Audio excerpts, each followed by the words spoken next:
అందరికీ praise the lord. ప్రభువైన యేసుక్రీస్తు నామమున మీకు అందరికీ శుభాలు తెలియజేస్తున్నాను. అందరు బాగున్నారు కదా? ఈరోజు వాగ్దానము విలాప వాక్యములు 3వ అధ్యాయము 25వ వచనము. తన్ను ఆశ్రయించు వారి ఎడల యెహోవా దయాళుడు, తన్ను వెదుకు వారి ఎడల ఆయన దయచూపువాడు. ఆమెన్. నిజమే కదా? ఎప్పుడైతే మనం యెహోవాను వెతుకుతామో, ఆయనని ఆశ్రయిస్తామో, ఆయన మన మీద దయ చూపేవాడు.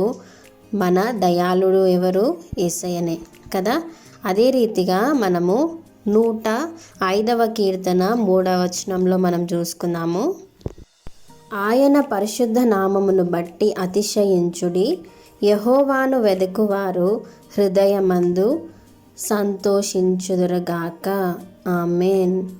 నిజంగా ఆయన పరిశుద్ధ నామమును మనము వెతికితే, ఆయన పరిశుద్ధ నామమును బట్టి మనం అతిశయిస్తే, మనకి హృదయమందు సంతోషాన్ని దేవుడు పుట్టిస్తాడంట. నిజమే, మనకి ఆయనలోనే ఆనందం, ఆయనలోనే సంతోషం. ఆయన మనతో ఎప్పుడు ఉంటే, మనం ఆయనతో ఉంటే నిత్య సంతోష సుఖాలు మనము అనుభవిస్తాం.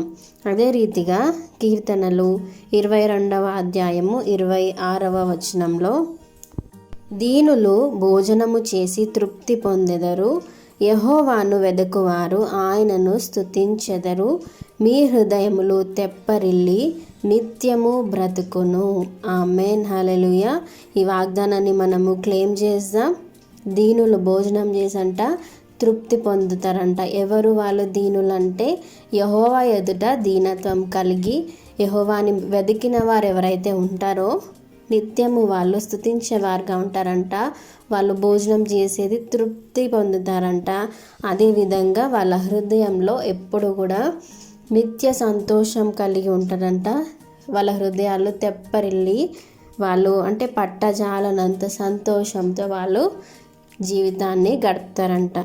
నిజమే, మనము ఈ వాగ్దానాన్ని క్లెయిమ్ చేసుకొని నిత్యము ఆయనను మనం వెదకి వారంగా ఉండి మన హృదయంలో ఆయనను సంపూర్తిగా నింపుకొని నిత్యము మన హృదయాలన్నీ తెప్పరిల్లే జీవితాన్ని మనము బ్రతుకుదాం.